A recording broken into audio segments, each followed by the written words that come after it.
Bueno, vamos a trabajar sobre el capítulo 25 de potencial eléctrico. Eh, Fíjense que dice potencial, no energía potencial. Hay una relación porque se basa en la idea de energía potencial, pero van a ver que hay un cambio al respecto. Entonces tengan en claro, por ejemplo, potencial eléctrico es lo que se mide en volts. Energía potencial eléctrica, que también existe, se mide en joules. Ahí hace una mención al volumen 1, donde se trata lo de energía potencial, ustedes lo habrán visto en física. La idea es que cuando en algún sistema había fuerzas conservativas, como la gravitacional o como la elástica de un resorte, era posible definir una energía potencial. En el sentido de que lo que uno podía calcular como trabajo, si fuera una fuerza externa, cuando es una fuerza conservativa, se lo puede reescribir en base a energía potencial. La ventaja en ese caso va a ser que se convierte en un escalar. ¿A qué me refiero? El trabajo es el producto escalar de dos vectores, el de fuerza por el desplazamiento. Si la fuerza es conservativa, yo puedo reescribir eso como energía potencial, en donde el trabajo solo depende del punto inicial y del final y no del recorrido, y la ventaja es que siempre la energía potencial es un escalar. Hago un recordatorio muy breve de eso. Veámoslo en pizarrón.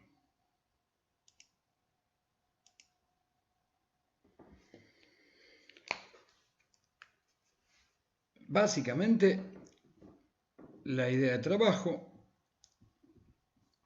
el término trabajo que se mide en Joule, igual que la energía, tiene una diferencia con energía en el sentido de que trabajo es energía que se transfiere. A ver, lo voy a decir así. Trabajo y energía se miden en Joule, así que es probable que alguno lo haya entendido y alguno todavía tenga dudas. ¿Cómo es lo mismo? ¿No es lo mismo? Si los dos se miden en Joule, ¿el trabajo es energía o no es energía al final? La cuestión es la siguiente. Me parece que la mejor analogía ahí es pensar en una analogía de tipo monetario. Supongan que tengo una cuenta bancaria y que quiero diferenciar de algún modo lo que hay en la cuenta en un momento determinado o cuáles son las transferencias. Entonces, si yo pregunto, ¿hubo una transferencia este mes? Y la respuesta es no, eso no significa que la cuenta no tenga plata, simplemente no se agregó nada. Las transferencias se miden en pesos y el saldo de las cuentas se mide en pesos, pero se les da dos nombres distintos. Algo parecido pasa con la energía. Un sistema tiene energía que se mide en Joule. Cuando pregunto sobre si hubo trabajo efectuado sobre ese sistema, estoy preguntando si hubo una transferencia. ¿Aumentó la energía de ese sistema, la energía total? ¿Disminuyó la energía total de ese sistema? Esa es la idea de base del trabajo. Con la idea de trabajo suele haber un lío de signos. Trabajo básicamente en todo lo que es un sistema mecánico es el producto de una fuerza por la distancia recorrida, pero obviamente por D o por X o por S. Este es el modo que voy a usar W de work en inglés, esto depende del texto. Esto es solo cierto si la fuerza es constante y si la distancia corresponde a un recorrido lineal, pero es el modo en que se lo suelo explicar al principio. Más formalmente, el diferencial de trabajo va a ser igual a el valor de la fuerza, que podría ser variable, pero como estoy en un diferencial, considero que, y ahora voy a hacer esta D molesta acá, así que acá voy a poner X. Disculpen, pero si no va a molestar con la D de diferencial. Un diferencial de X, por ejemplo, si estoy en una dimensión. En un pequeño diferencial puedo considerar que la variación de fuerza es insignificante, o sea, la considero constante y entonces ahí puede valer. Eso es cuando estoy en un sistema que está, la fuerza está en la misma dirección que X, pero si estuvieran direcciones diferentes, esto se convertía en un producto escalar, entonces realmente el trabajo es el producto escalar de una fuerza multiplicada escalarmente por el diferencial de, ya no sería de X. El libro usa S como un recorrido en una curva cualquiera. O sea, esto no podría ser X, sin embargo podría ser S como eje o como variable, y el diferencial S es un pequeño recorrido dentro de esta curva. Esa es la idea de trabajo. Trabajo es un escalar, porque esto es un producto escalar, donde no habría trabajo si yo aplico la fuerza en el sentido perpendicular al desplazamiento. Si el desplazamiento es para allá, X, y la fuerza se aplica en aquel sentido, esa fuerza no produce... ¿Qué quiere decir que no produce trabajo? Porque acá uno tiene líos conceptuales. Casi siempre, depende de cómo lo hayan visto. Porque uno dice, pero ¿y cómo es que se mueve si no hay fuerza? Es que son cosas distintas. A ver, piensen esto de la analogía monetaria. Supongamos que acá hay una partícula que está moviéndose con una velocidad v. Por lo tanto, yo pregunto, ¿tenía energía a principio si estoy hablando del saldo de la cuenta, a principio de mes había saldo? ¿A final de mes hay saldo? La idea es que si a este movimiento de partícula que va en esta dirección se le aplica una fuerza en aquel sentido, de algún modo que esa fuerza no implique un cambio de dirección, porque si no, no se va a mover así, sino que se va a mover de otro modo. Por ejemplo, si esto estuviera en un riel. Si eso estuviera en un riel, acá hay una velocidad y yo le aplico una fuerza para allá, supongo que no hay fricción, obviamente. En ese caso, esta fuerza que es perpendicular ni le agregó ni le quitó energía. En ese sentido no hay trabajo, no hubo transferencia. Y uno dice, pero si hubiera habido rozamiento, es que si hubiera habido rozamiento, el coeficiente de rozamiento por esta fuerza normal habría dado una fuerza de rozamiento en el sentido del desplazamiento. Y entonces sí hay trabajo. Esta fuerza de rozamiento es una transferencia negativa, se le está quitando energía a la cuenta. Entonces eso, para recordar algunas de las ideas que se relacionaban con trabajo, con la noción de trabajo. Cuando yo tengo un sistema cualquiera, vamos a pensar en el que el libro usa de ejemplo también, el sistema gravitatorio. Yo puedo pensarlo de dos maneras. Por un lado podría pensar, dado que si este cuerpo tiene masa, esta es la Tierra, es atraído por la Tierra con la fuerza m por g. Entonces hay una fuerza. Si lo suelto, voy a hacer acá línea de puntos, estaba acá y empieza a bajar. ¿Qué le sucede si lo suelto? La fuerza que le sigo aplicando es siempre la misma, o sea que durante todo este trayecto le apliqué una fuerza constante, o muy aproximadamente constante. Después lo discutiré. Normalmente la consideramos constante. Entonces hizo este recorrido, con lo cual digo, ¿hubo trabajo hecho por la fuerza peso en esta distancia h? Sí, ¿y cuál fue ese trabajo? Bueno, como es constante eso y la distancia es lineal, va hacia el centro de la Tierra, esto es la fuerza, m por g, por el recorrido, m por g por h. Así que esto es esto, es ese caso. Normalmente no se lo considera así, ahora van a ver por qué, pero esa fuerza hace trabajo, si yo la quiero considerar así, puedo. Ahora, resulta que el campo gravitatorio, el campo de fuerzas gravitatorio es conservativo. Eso significa que la cantidad de trabajo, la transferencia de energía que se le hace al sistema es independiente del recorrido. Eso se demuestra aparte, no lo voy a mostrar ahora. En los casos en que hay fuerza conservativa, uno puede pensar esto de otra manera. Agrega al sistema, pero el sistema ahora será el que la Tierra genera sobre el objeto. Voy a imaginar que esta fuerza en realidad es una fuerza de las que llamamos interna del sistema. Entonces no agrega trabajo. ¿A qué me refiero? El sistema Tierra-objeto, esta fuerza, en realidad la Tierra tiene una igual y contraria, que no la afecta prácticamente, con lo cual no es una fuerza externa y por lo tanto no agrega trabajo. ¿Y cómo? Y si no agrega trabajo, ¿qué pasa? Pero ahí hacemos otra cosa. Lo que estamos pensando ahí es agregar, en lugar de calcularlo por el trabajo que hace la fuerza, calcularlo por energía potencial. Es asumir que este sistema Tierra-objeto genera algo en el espacio a lo cual le asigna una energía potencial en cada punto. A partir de ahí yo sé que si cayó una distancia h, ahora consigo que no hay trabajo no hay, pero hubo una variación de energía potencial. Fíjense, cuanto más alto está el cuerpo, mayor energía potencial tiene, así que acá perdió energía potencial. Si perdió energía potencial y no hubo transferencias, ni se agregaron ni se quitó energía al sistema, pero perdió energía potencial, entonces tiene que tener más cinética. Ese es el modo en que a veces uno lo piensa y es eso. U es la energía potencial, no sé si usan estas letras, K sería la energía cinética, si el sistema conserva energía, U más K sería la energía total del sistema, la energía mecánica total, y si hay cambios será porque hubo trabajo que se le agregó o se le quitó. Si considero la energía potencial, estoy descontando a la fuerza como una causa de trabajo y la considero como potencial. Algo parecido vamos a hacer con la fuerza eléctrica. O es lo que hace el libro. Y en principio, lo que va a trabajar tiene que ver con... Bueno, hay una cuestión de signos ahí. A ver, lo voy a pensar con un resorte y quizá eso ayude un poco más. Supongamos que yo tengo acá un resorte, lo voy a poner en el eje X, donde esto es X igual a 0. Este es el eje X, eso es X igual a 0, y está en reposo. Si está en reposo, esta es la pared. Si está en reposo y está apoyado sobre algo, sin rozamiento. Si está en reposo, entonces quedó ahí.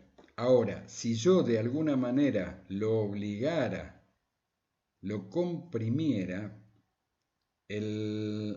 ya para comprimirlo tuve que entregar el trabajo. Esa es una manera de pensarlo. Y alguien podría decir, bueno, y ese trabajo será F por esta distancia, que la voy a llamar X, al fin y al cabo es el eje. ¿Será F por X? No. ¿Por qué?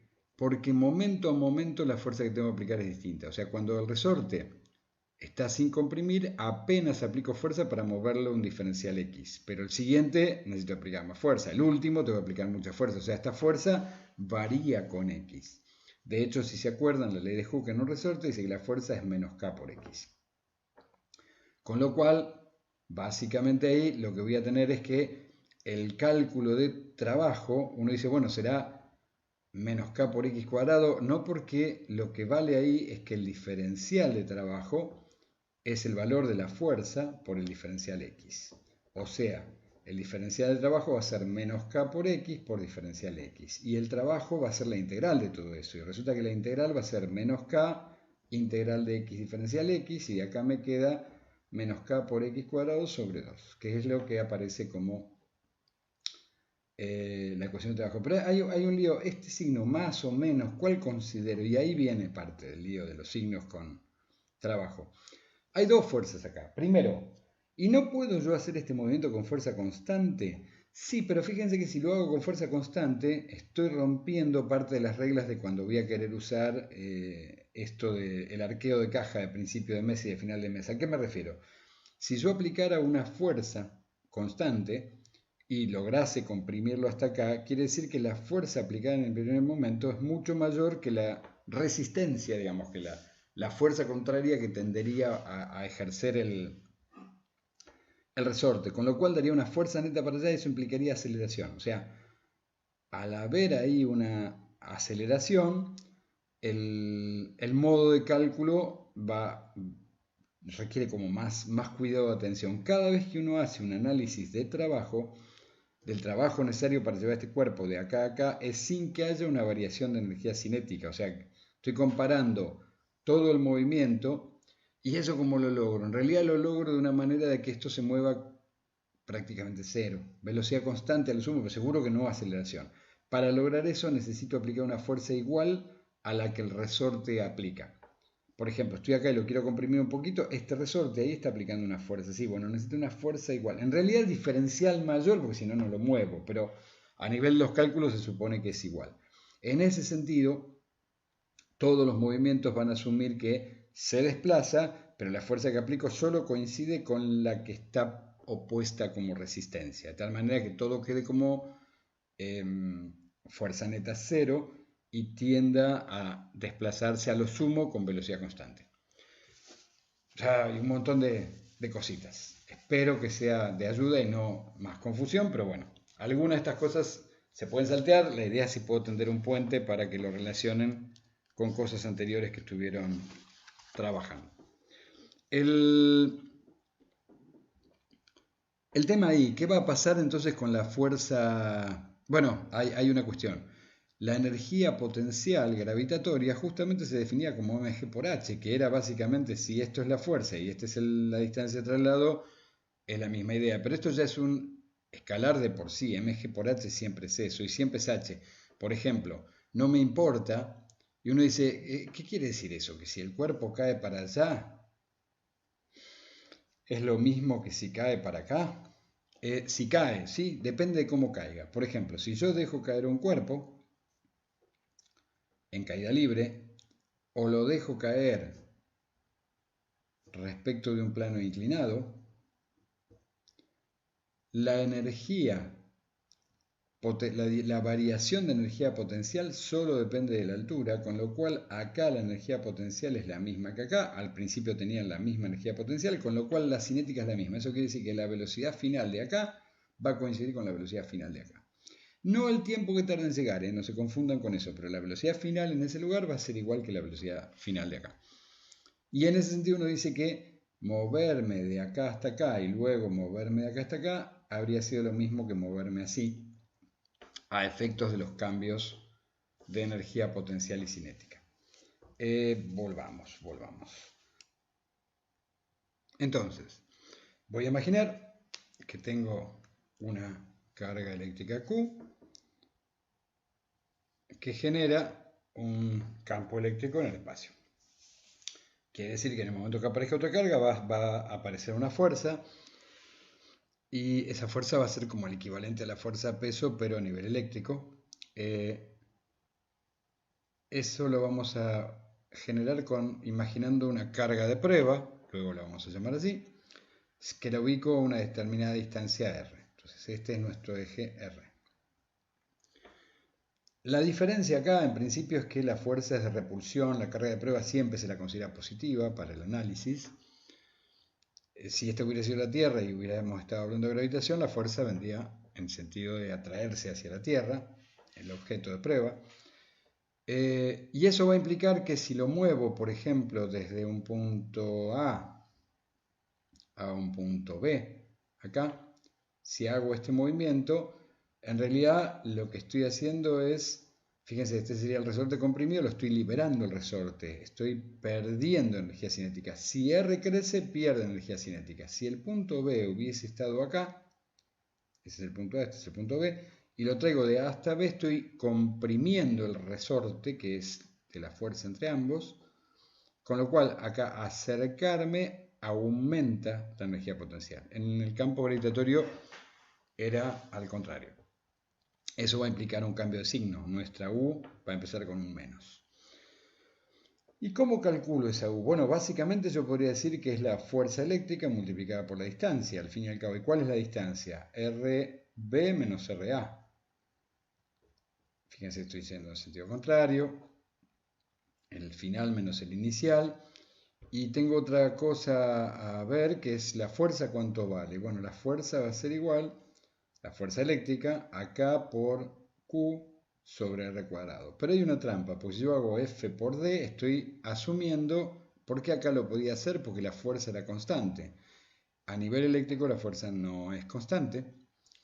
A nivel gravitatorio, en grandes distancias tampoco lo es. Lo es en el sentido de que los cálculos normales, que es subir 20 metros, que es bastante, o 100 metros incluso, comparado con los 6.400 kilómetros del radio de la Tierra, hace que la distancia no varíe, sea despreciable eso, y por eso consideramos que la fuerza-peso es constante, pero en realidad la fuerza-peso varía con la altura. Pero en lo eléctrico va a ser siempre. Entonces, dado que varía, yo no puedo hablar de U, puedo hablar de el diferencial U, que va a ser la fuerza. Ahora sí, para un diferencial de desplazamiento de R la considero constante. Entonces va a ser K por Q sobre R cuadrado por el diferencial de R. Al intentar moverse un cachito de diferencial R, en cualquier sentido, pues si va para allá R crece, El menos hará que lo que pasaba que perdía. Si R va en sentido negativo, o sea, si el diferencial R termina yendo para acá, el signo negativo hará que crezca. Así que esto me permitiría decir, ¿y cuánto valdrá, perdón, la energía potencial? Y bueno, va a ser la integral de los diferencial U, menos K. Perdón, acá es la fuerza era Q por Q de prueba. Q por Q de prueba. No era el campo, es la fuerza eléctrica. Entonces menos K por Q de prueba, que sale afuera, la integral de 1 sobre R cuadrado diferencial R. Resulta que esa integral, U va a ser igual ahí a SR a la menos 2, se convierte, les tengo que sumar 1, el menos 2 se convierte menos 1 por R a la menos 1, entonces cambia el signo, es K por QA por 1 sobre R entre los extremos, RA hasta RB. Eso es lo que, bueno, lo vamos a ver enseguida en el libro, pero era para relacionarlo. Veamos un cachito esto.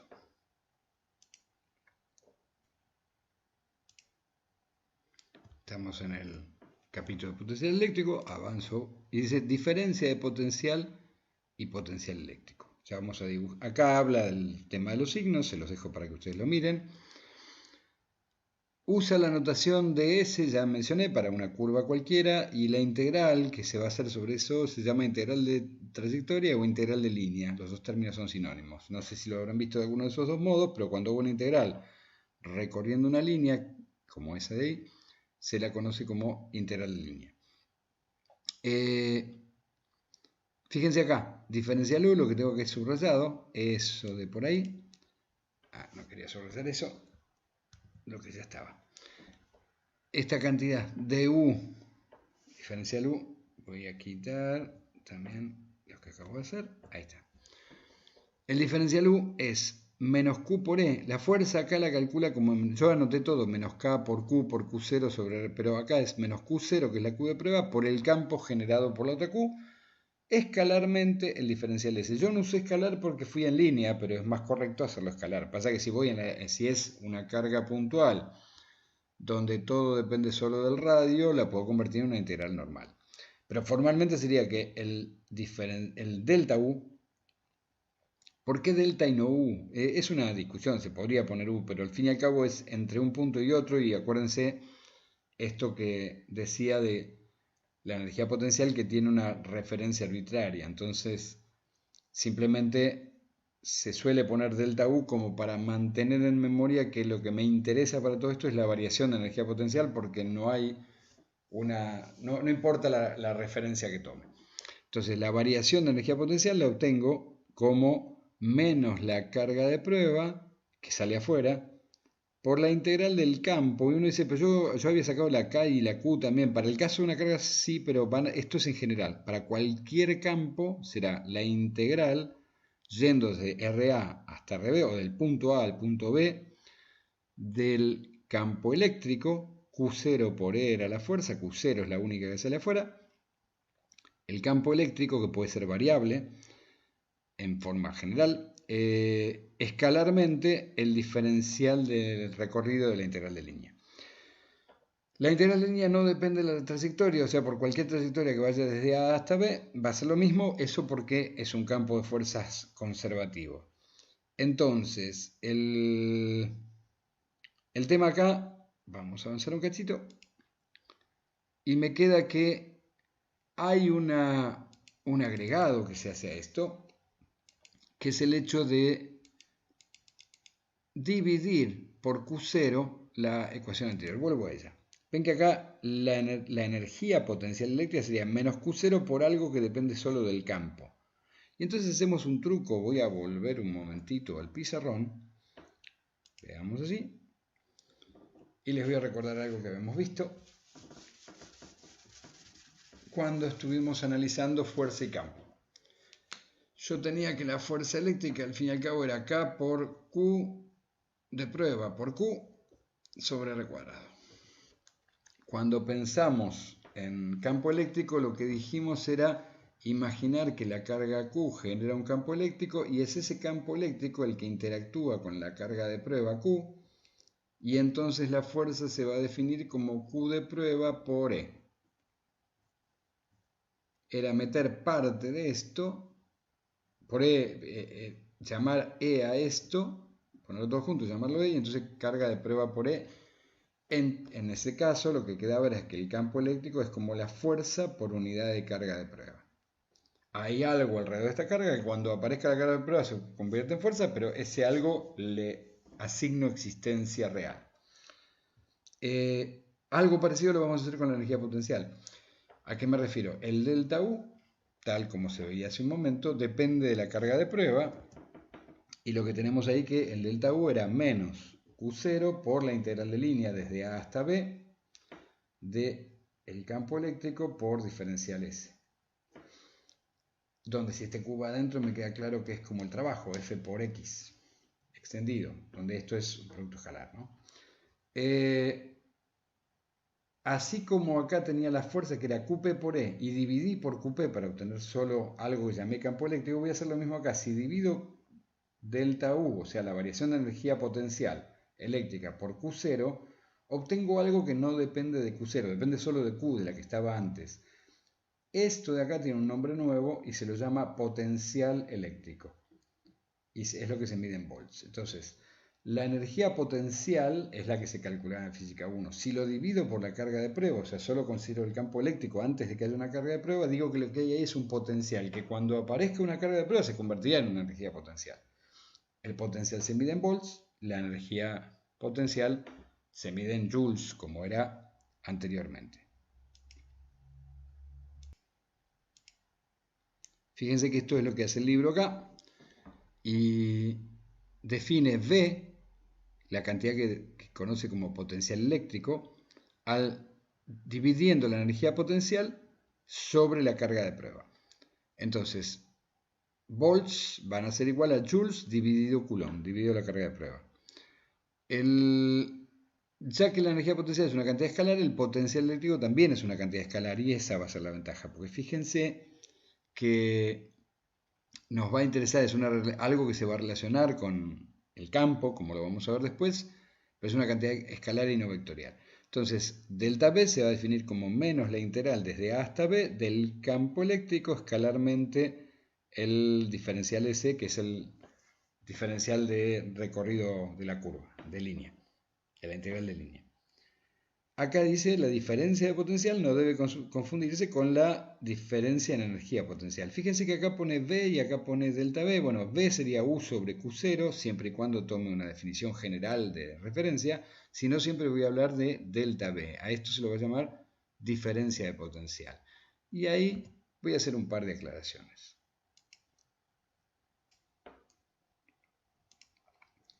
Retomo algo que dije hace un ratito. La energía potencial, el incremento de energía potencial, lo voy a calcular como el trabajo. Va a ser la integral en realidad va a ser menos, por esta cuestión de signos, la integral desde un punto A hasta un punto B de la fuerza eléctrica multiplicada el diferencial de R, o de S si fuera una curva cualquiera, donde esto es un producto escalar y estos son dos vectores. En el caso que voy a hacer un poco más sencillo, te imaginas una carga puntual y una carga de prueba QP puesta en algún punto, o sea, acá habrá un campo eléctrico que cuando ponga la carga de prueba aparecerá la fuerza eléctrica esa, y entonces yo tengo que ese U de ahí, si me imagino que me muevo solo en R como radio, esto va a ser igual a menos la integral desde A hasta B, habíamos dicho, de la fuerza eléctrica K por Q de prueba por Q sobre R cuadrado por dr. En general el libro lo que hacía era Q de prueba por E acá, así que es igual, U es igual a menos Q de prueba por la integral de A hasta B del campo eléctrico por diferencial R, donde el campo eléctrico es S de ahí, así que es lo mismo. Si sigo integrando, me queda menos Q de prueba, la integral de A a B, reemplazo E por lo que era, lo que estaba arriba, así que K por Q sobre R cuadrado, diferencial R. Esto es igual a menos Q de prueba por K, ahora sí sale Q afuera, por la integral de A hasta B, de R a la menos 2, diferencial R. Entonces sigo acá, después anoto el resultado final, menos Q de prueba por K, la constante de Coulomb, por la carga inicial que genera el campo, y la integral de R a la menos 2 es menos 1 por R a la menos 1. Entonces cambia el signo y me queda 1 sobre R, que lo tengo que calcular entre el punto A y el punto B, y entonces va a ser Q de prueba por K por Q por 1 sobre RB menos 1 sobre RA.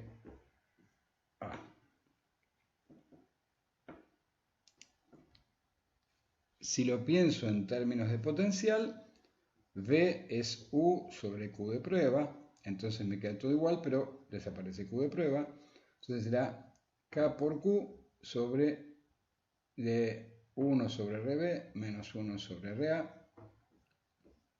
Y hay un tema ahí. ¿Lo llamo V o lo llamo delta E? Así como acá lo llamaba U o lo llamaba delta U. En parte, a veces, puede ser indistinto, pero hay que tener en claro algunas cosas. A ver, el tema aquí es que esto, si lo quisiera nombrar, sería el BV menos VA lo que estoy obteniendo acá, ¿no? Así como acá era la energía potencial en B menos la energía, acá sería la tensión en B menos la tensión en A. Voy a tratar de aclarar ciertas cosas sobre tres términos: potencial eléctrico, diferencia de potencial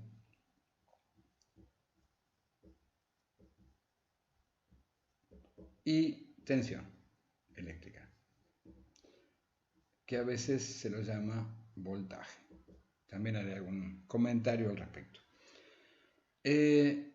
Por ahora lo tenemos medio distinto, pero supongamos que yo quisiera, sabiendo igual que el punto de referencia de la energía potencial es arbitrario y por lo tanto del potencial también lo es, quisiera tratar de encontrar alguna referencia razonable. Si fuera un resorte, la referencia razonable de energía potencial cero es justo cuando el resorte está sin comprimir.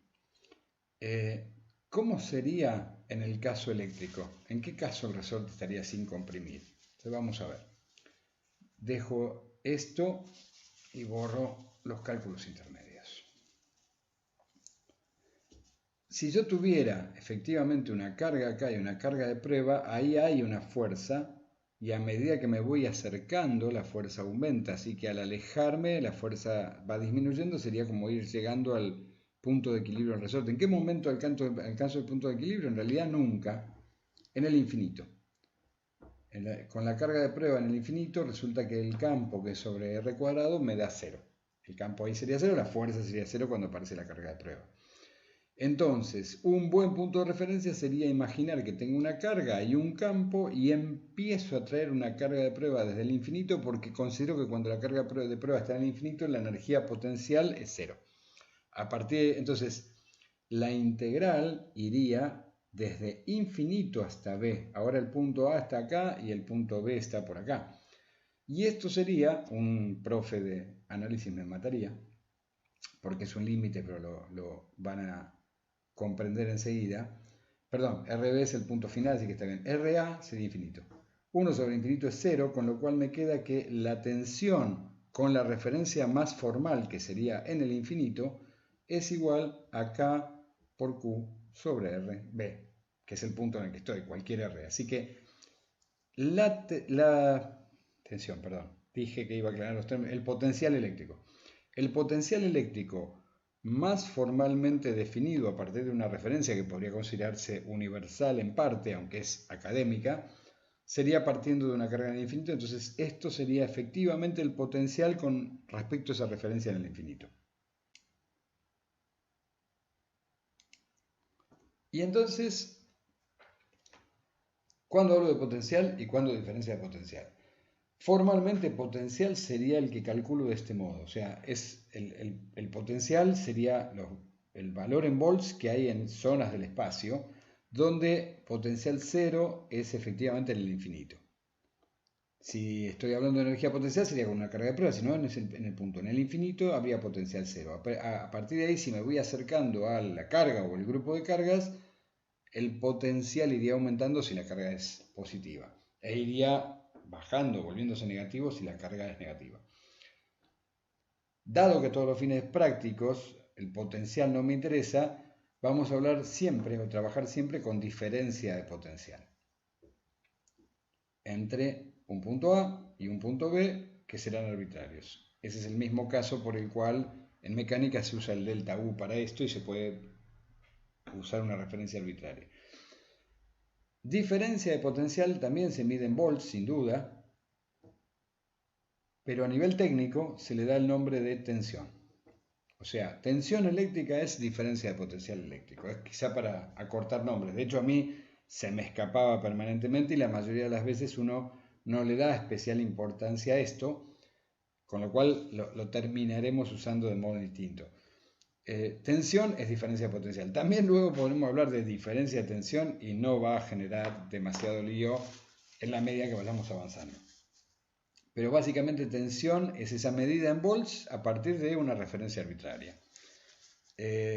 La tensión que va a haber entre dos puntos es la diferencia de potencial entre esos dos puntos. Esa sería la idea. Entonces, potencial es el valor de un cuerpo neutro, es equivalente a tener un cálculo de traer una carga desde el infinito. Diferencia de potencial es lo que podemos medir a nivel práctico y tensión es lo mismo que diferencia de potencial. Hay algo más con lo que yo comenté al principio, es una especie de aclaración de por qué no. Yo había hablado al principio de amontonamiento. ¿Por qué no amontonamiento? Que era una idea tan linda y tan útil.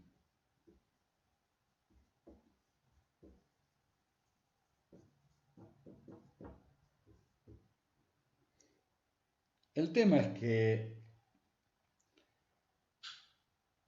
la idea de amontonamiento de carga a nivel de intuición funciona bien, pero tiene diferencias con la idea de tensión eléctrica. ¿Por qué? En principio, si yo tengo un cuerpo Q acá y me paro en un punto P alejado del cuerpo, acá no hay amontonamiento. En todo caso, el amontonamiento está en el cuerpo. Una esfera cargada, y sin embargo hay un valor de tensión. Entonces, no va a coincidir porque tensión hay en el espacio vacío. Entonces, ¿y en qué sí podría coincidir?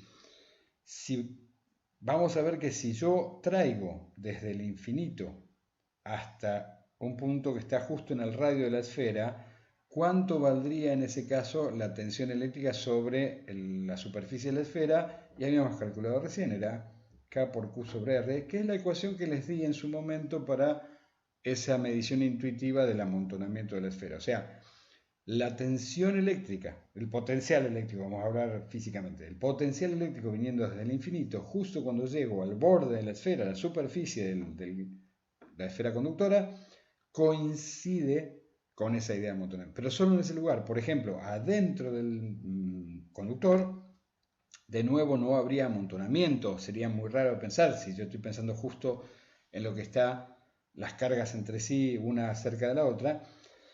Sin embargo, van a ver que el potencial dentro de la esfera es constante. Entonces hay una relación ahí algo complicada